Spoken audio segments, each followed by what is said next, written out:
예, 한 사람이 대한민국 70년 역사를 거쳐간 대통령을 모두 겪고 만나고 함께 일하기도 했고 때론 탄생을 돕기도 했다. 참 특이한 운명의 소유자가 될 텐데요. 최근 왜 대통령은 실패하는가라는 책을 펴낸 김종인 전 위원장 얘기입니다. 바로 만나겠습니다. 위원장님 어서 오십시오. 네.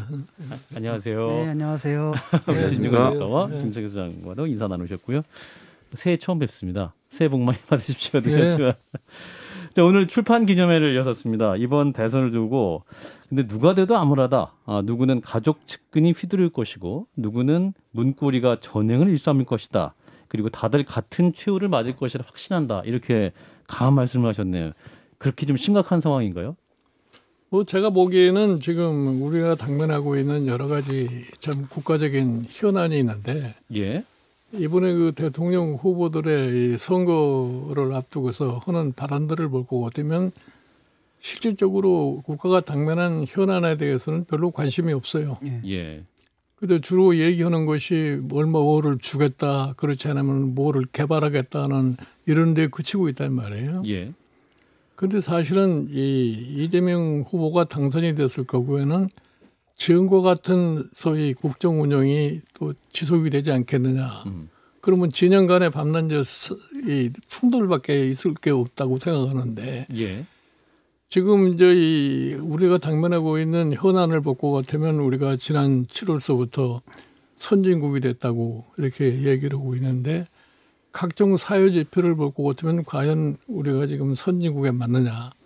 그리고 더군다나 이 코로나 바이러스로 인해 가지고 최근에 오미크론이 굉장히 확산세에 놓여 있고 이게 지금 뭐 2월 중순쯤 지나면 피크에 돌아가고 그다음엔 줄어들 거라고 지금 예상은 하고 있지만 예. 이게 대통령 선거가 끝나고 난 다음까지도 내가 보기에는 어느 기간 동안 지속될 수 있을 거라고 보기 때문에 이러한 그 코로나 바이러스로 인해서 지난 2년 이상 소위 경제적으로 황폐화된 소위 자영업자, 이 중소기업들 이런 사람들을 원상으로 회복시켜야 되고 예. 또 이제 우리가 IMF 사태 이후에 경제적으로 큰 전환점을 지금 맞이해서 이거를 극복을 하려고 할 것 같으면은 각 분야에 대한 혁신이 이루어져야 되는데 이게 어느 한 정파가 돼가지고 예를 들어서 지금 여당이 재집권을 한다고 그럴 것 같으면은 종전공화 방식으로 국회에서 야당의 저항을 갖고 밤낮 옥신각신 하다가 결국 와서는 그걸 제대로 이행하지 못할 거예요. 예. 그다음에는 야당의 경우가 이 대통령 선거에 승리를 가져간다 할 것 같으면 윤석열 후보가 된다면 여소야대 상황에 직면해 가지고서 과연 그 180석에 가까운 지금 야당들이 2년 후에 총선을 앞두고 아마 맹렬한 공격을 또 시작을 할 거예요. 예. 그러면 실질적으로 지금 우리가 당면하고 있는 문제를 해결할 수 있겠느냐. 그러면 그 해결이지 못할 것 같으면 결국은 그 정부는 또 정부 일반 국민에게 불신을 살 수밖에 없지 않느냐는 얘기예요. 이런 측면을 두 가지를 생각할 것 같으면 굉장히 좀 아무런 생각이 들기 때문에 그런 말씀을 제가 한 겁니다. 예. 윤석열 후보에 대해서는 방금 말씀하신 거 연장해 식물 대통령이 될 수도 있다 이런 말씀까지 하셨어요. 그런 가능성이 충분히 있다고 난 봐요. 그러니까 여소야대 형식이 되기 네. 때문에 국회에서 힘을 못 쓰기 때문에 윤석열 후보가 당선이 돼도 힘을 못 쓸 것이다. 그 지금 뭐 대표적으로 지금 우리가 볼 수 있는 게 뭐냐면 서울시장 보궐선거에서 소위 국민의힘의 오세훈 후보가 이겼는데 예. 서울시를 갖다가 민주당이 완전히 장악하고 있기 때문에 실질적인 일을 수행하는데 굉장히 좀 어려움을 겪고 있는 거 아니에요? 예. 이것이 예를 들어서 내년에 중앙정부에서 또 벌어진다고 생각할 것 같으면은 좀 이제 국가가 당면하고 있는 여러 가지 문제를 해결하는데 굉장히 어려움이 있지 않겠나 생각을 해요. 네. 이제 우리 위원장님께서는 왜 대통령은 실패하는가? 저도 이제 책을 열심히 읽어봤는데 이제 책을 관통하는 가장 중요한 단어가 준비인 것 같습니다. 대통령은 준비를 잘해야 되고 국가를 어떻게 만들 것이냐 이 부분을 말씀하셨는데 지금 나온 주요 4명의 후보, 크게 5명의 후보까지 보면 다 준비가 안 됐다 이렇게 평가하시는 겁니까, 위원장님? 내가 보기에 뭐 대통령 후보로 준비가 됐다 안 됐다 하는 얘기를 갖다 볼 것 같으면은 예. 뭐 그것도 쉽게 설명을 해서 지금의 헌법이 제정된 지가 지금 35년이 됐어요. 예. 35년 동안에 국회의원 선거를 8번 이상 한 겁니다. 그런데 사실은 이 정치인들 중에서 정치 지도자가 지금 배출이 안 되고 있어요. 아하. 그러니까 지금 전혀 정치와 관련이 없는 데서 지금 후보가 나와가지고서 지금 이제 경쟁을 벌이고 있는 이런 상황이기 때문에 예. 그래서 제가 얘기가 지금 이 대통령 제하에서의 소위 정치인의 이런 이 발전이라는 것이 전혀 이루어지지 않는다 이런 얘기예요. 국회가 제대로 기능을 할 수가 없기 때문에 거기에서 지도자 탄생이 안 되고 있는 게 아니냐 이런 얘기죠. 예. 그 위원장이 말씀드리면 정말 뽑을 사람이 없는 건데 그럼 어떻게 선택을 해야 되는지 이제 국민들 입장에서 헷갈리실 것 같은데요. 그러니까 어떤 의미에서 보면은 한나라의 정치 제도라고 하는 것은 예. 정치인들도 중요하지만 국민들도 좀 각성을 할 줄 알아야 된다 이거예요. 지금 우리가 지난 한 70여 년에 걸치는 지금 대통령 중심제를 겪어왔는데 여태까지 국민이 존경하는 전직 대통령이 한 사람도 없는 것이 우리 현실 아니에요. 예.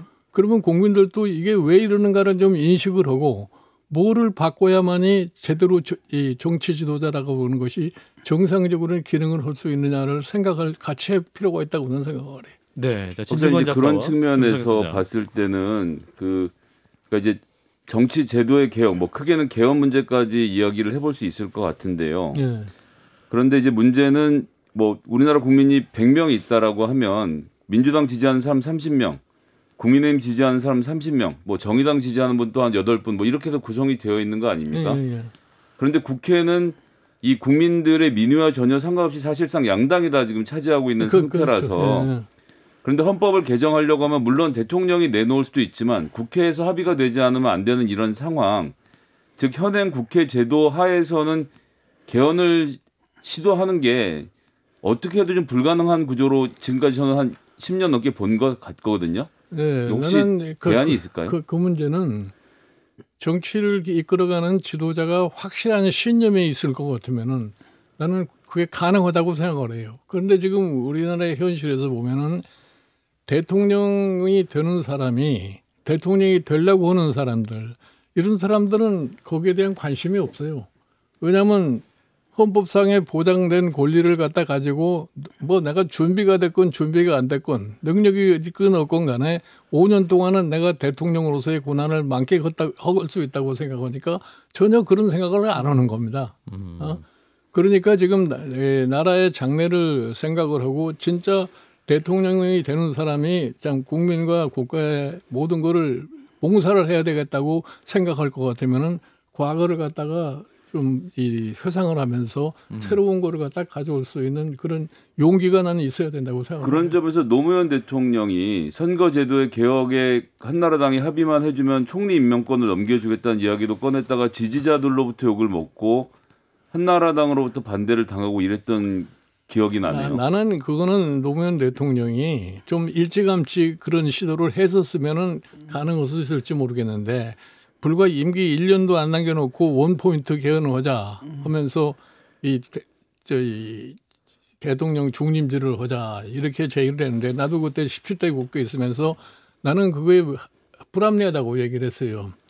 왜 그렇게 얘기를 했냐면 우리가 대통령제를 갖다가 대통령 중림제를 하려고 그러면은 야 우리가 이 대통령 저 사람은 좀 한 번쯤 더 했으면 좋겠다 하는 국민들의 소위 열망이 있어야만이 괜찮은 건데 그렇지 않은 사람이 중림만 한다고 해서 개헌을 할 것 같으면은 결국 가서 중림을 하기 위해서 별의별 또 수단을 다 쓸 거 아니에요.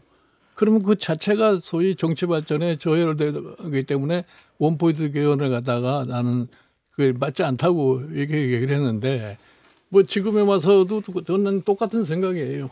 지금 뭐 과거에 우리가 참 슬픈 역사를 가지고 있었기 때문에 그러는데 이승만 대통령 때서부터 결국은 사실 자기 임기를 계속 연장하기 위해서 결국 가서는 4.19 같은 사태를 갖다가 맞이할 수밖에 없지 않았어요.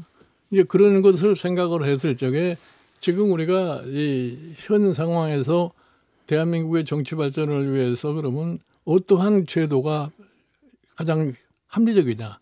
뭐 국민들이 사실은 내각제는 별로 원치 않고 대통령제를 선호한다 할지라도 그러면 대통령제를 유지한다 할지라도 그 대통령제에서 지금 대통령제의 문제점이 가지고 있는 소위 권력 구조의 집중 이거를 어떻게 분산을 시켜줄 거냐 하는 이런 측면에서는 충분히 권력 구조에 대한 개편을 나는 할 수가 있다고 생각해요. 그런 오늘, 측면에서의 예. 개헌도 나는 가능하지 않겠나 이렇게 봅니다. 오늘 출판 기념회에서 이제 우리 위원장님의 통찰을 듣기 위해서 여야 정치는 굉장히 많이 왔죠. 오늘 송영길 민주당 대표도 자가격리 해제되자만 첫 일정으로 왔는데 위원장님께 어떤 또 말을 하던가요? 그리고 어제 그분들이 와서 전부 축사한답시고서 의례적인 얘기만 하고 간 거지 뭐 별다른 특별한 의미가 있어요.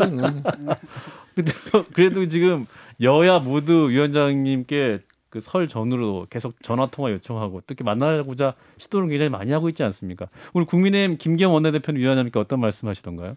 아니 그것도 거의 비슷한 얘기를 한 거예요. 그러니까 예. 그 축사하는 사람들이 남의 출판 기념회에 와서 흔드는 게 무슨 특별하게 무슨 정치적인 의미가 있다고 난 보질 않아요. 아 그런가요? 윤석열 후보 참석 여부도 굉장히 관심사였는데 안 오셨던 것 같아요?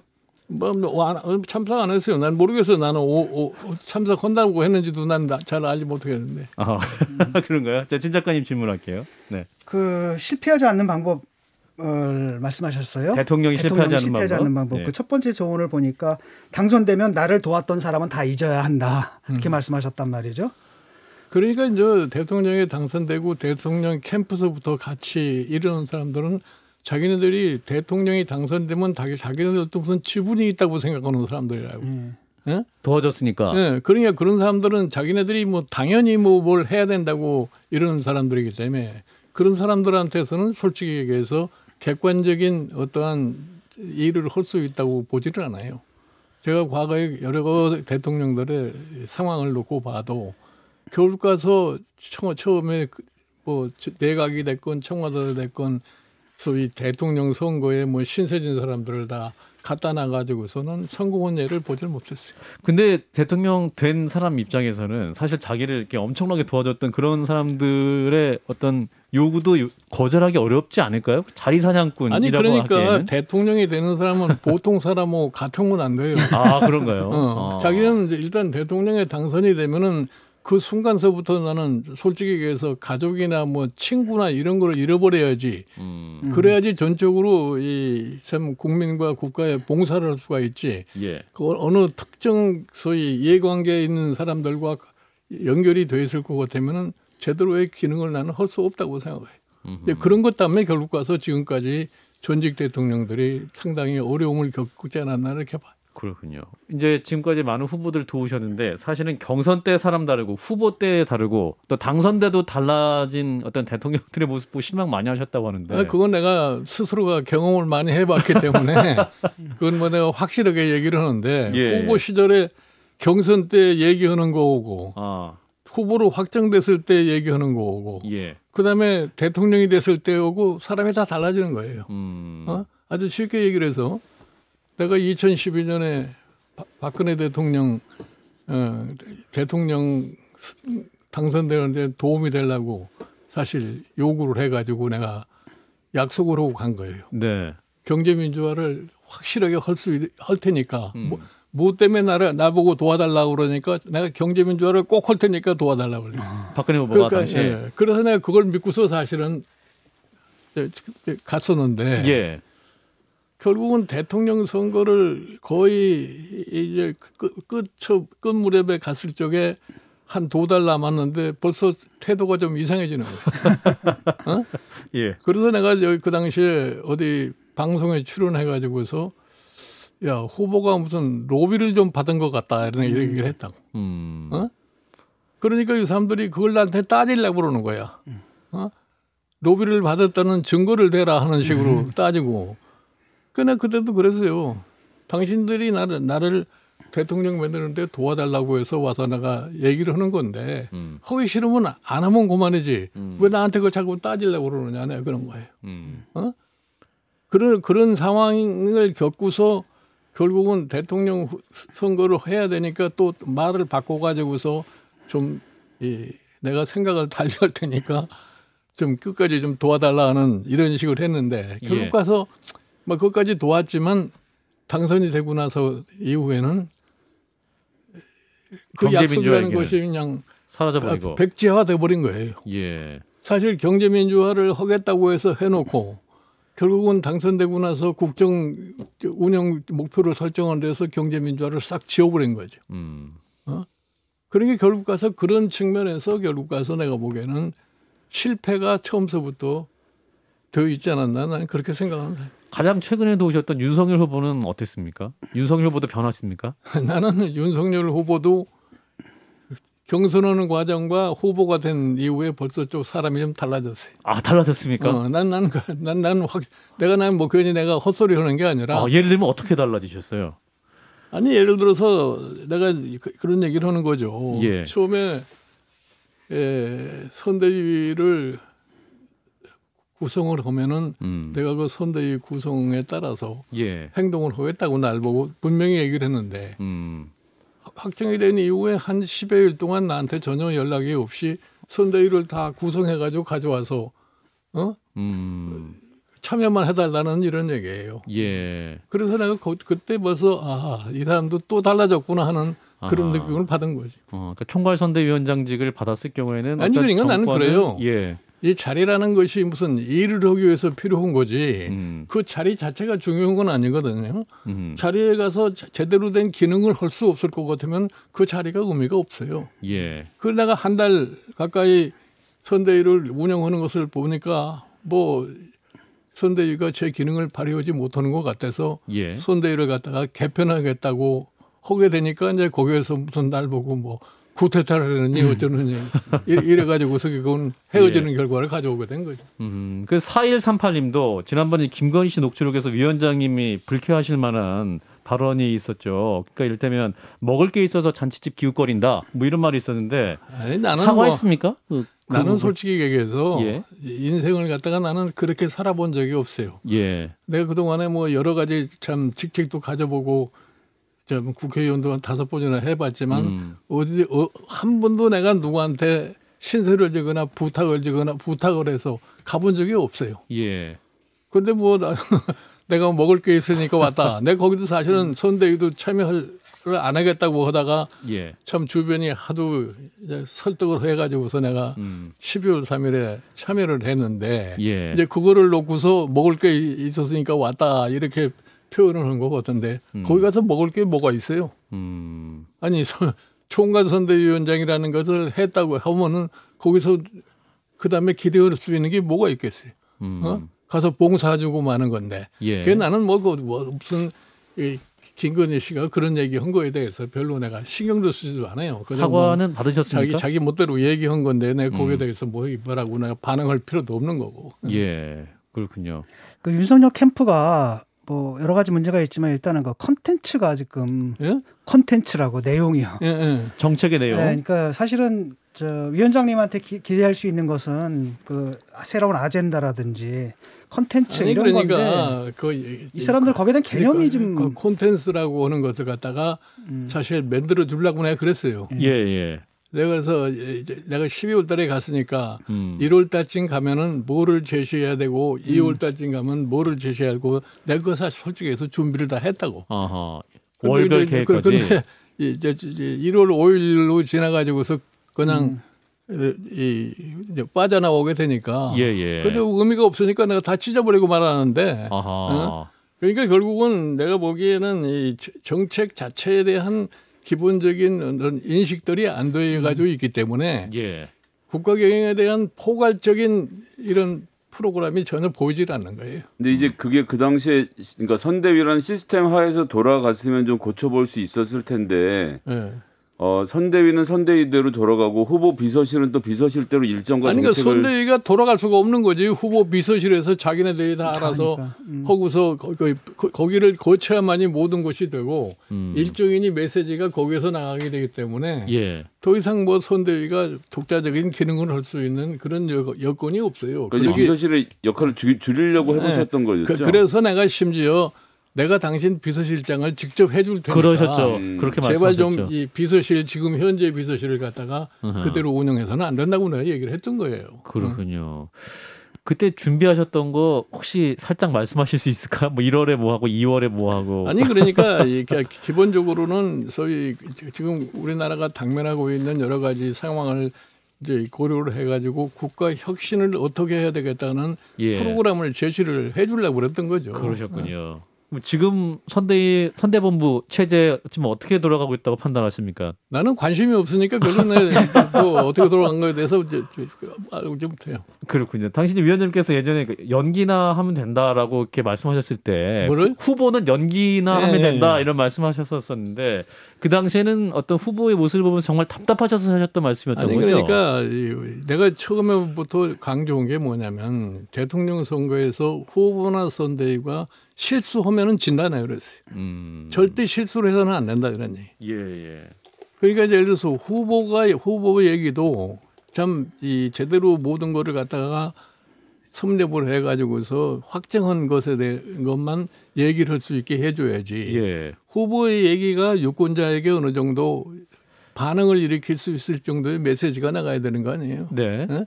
그렇게 하려면은 그거를 참 후보는 바빠서 생각할 겨를이 없어요. 그러니까 그거를 선대위에서 제대로 해서 주면은 그대로 얘기해라 이런 얘기죠. 예. 그러니까 사실은 후보와 선대위의 조화를 이루자고 하는 거지. 예. 무슨 연기만 하라고 그러니까 그게 무슨 기분 나쁘게 들릴 이유가 하나도 없는 거예요. 근데 결과적으로 기분 나쁘게 들었던 것 같은데요? 모르겠어요 나는 뭐. 그러니까 저 소위 주변에 있는 소위 말하는 윤핵관. 측근이라는 사람들이 예. 그런 얘기를 받아들이려고 생각하지 않는 거지. 자기네들이 영향력을 더 행사해야 된다고 생각하기 때문에 예. 그거를 용납을 못 하는 거죠. 그러면 그러니까 결국은 할 수가 없는 거지. 예. 좀 다른 얘기인데 좀 최근에 이제 그 윤석열 후보가 뭐 적폐 청산 하겠다라고 얘기를 했고 아주 상당히 이례적으로 청와대에서 대통령이 그 불쾌감을 표시하지 않았습니까? 분노감을 표시했는데 이건 어떻게 이해해야 됩니까? 그러니까 이 문재인 정부가 처음부터 자꾸 적폐 청산했기 때문에 그게 머릿속에 뇌리에 있어가지고서 그냥 뱉은 말이 아닌가 나는 그렇게 생각을 해요. 윤석열 후보가. 윤석열 후보가. 예. 그러나 내가 보기에는 후보로서는 적절치 않은 표현을 했다고 난 봐요. 아 그런가요? 예. 어떤 면에서 그렇습니까?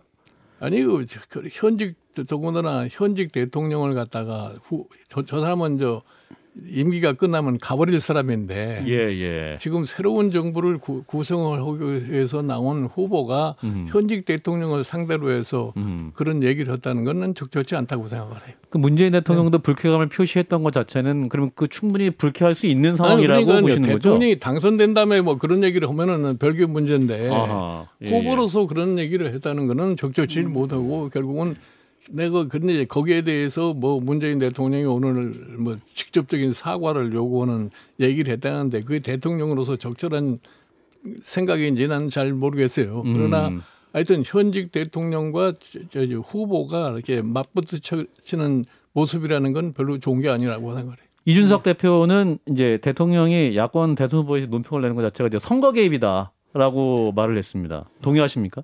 그거야 뭐 야당의 대표의 입장에서 뭐 그거에 대해서 일정한 반응을 보여야 된다고 생각하니까 그런 얘기를 했겠죠. 예. 위원장님 생각은 어떻습니까? 선거 개입 맞습니까? 나는 그렇게 생각을 해요. 그러니까 지금 보면은 이 대통령의 입장에서는 자기가 임명한 검찰총장 아니에요. 문재인 정부의 검찰총장. 예. 자기가 임명한 검찰총장이고 그러면은 윤석열 후보로서도 그러면 자기가 검찰총장 때에 그러면 무슨 적폐를 그때 알았었느냐 말이야. 그러면 그때는 왜 가만히 있었느냐는 그런 얘기도 할 수 있는 거 아니에요? 실제로 그런 말을 청와대에서 했죠. 그러니까 예. 지금 이제 와서 이제 그 얘기는 일반 국민이 판단을 잘 할 거예요. 이게 과연 이 참 적절한 발언인지 아니었는지는. 그렇군요.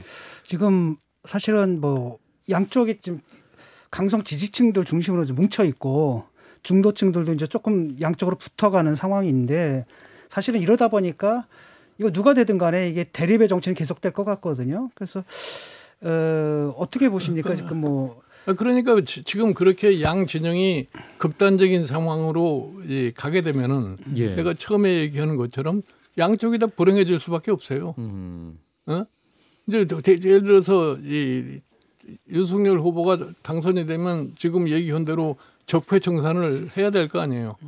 적폐청산을 하려고 것 같으면 국회에서 엄청난 충돌이 생길 거예요. 예. 그러면 다른 현안 문제라는 해결할 길이 없어요. 그렇게 해서 정권이 가다가는 성공할 수가 없는 거예요. 그 단일화 문제는 어떻게 되는 겁니까? 뭐요? 단일화. 안철수 후보와의 그건 어떻게 생각하십니까? 나는 단일화라고 하는 게 예. 지금 시기적으로 과연 단일화를 갖다 하자고 하는 얘기가 맞는 얘기냐 하는 얘기예요.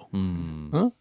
지금까지는 다 각자 자기 자신만만하게 해가지고서 이제 와서 무슨 단일화하자.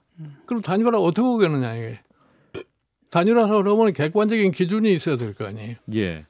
그러면 안철수라고 하는 후보는 자기가 그냥 맹목적으로 단일화한다고 항복하고 갈 수는 없을 거 아니에요. 예. 예. 자기도 단일화하려면 명분이 있어야 된다. 그렇죠. 명분을 찾으려면 결국 가서 여론조사라도 해야 되는데 여론조사는 다 하기 싫어하는 거 아니에요. 현재 다 그렇죠. 그러니까 양당 나는 뭐 분위기가. 그래요. 뭐 확실한 자신이 있고 자기가 자신이 있는 사람이면 어느 정도의 자기가 양보를 할 수 있는 그런 아량이 있어야지 단일화가 되든지 하는 거지. 예. 그렇지 않고는 단일화가 그렇게 되게 되겠어요. 윤석열 후보는 신뢰만 있으면 10분 만에 단판 가능하다. 아 지금까지 신뢰가 없으니까 지금까지 이렇게 돼 있는데 무슨 놈의 신뢰가 있으면 10분 만에 되겠어요. 지금까지 상황은 전혀 그 10분 만에 될 수 있는 신뢰는 전혀 없는 상황이다라고 말씀을 하고 계십니다. 그 짧게 30초 말씀드리면 그 이재명 후보 약 80분간 만나셨잖아요. 예. 그 동안 무슨 말씀하셨습니까, 위원장님? 무슨 얘기를 갖다가 한다는 얘기는 내가 개인적으로 무슨 뭐 특별하게 얘기할 거는 없고 대통령 후보로서 예. 대한민국이 앞으로 장래를 위해서 해야 할 일이 뭐라는 내 개인의 얘기를 갖다가 해줬을 뿐이에요. 그걸 어느 정도 수용했는지 안 했는지 내가 알겠습니다. 알 길이 없는 거고. 예, 위원장님 시간이 좀 많이 부족해서요. 일단 여기서 마무리 잠깐 하고 2부에서 뵙겠습니다.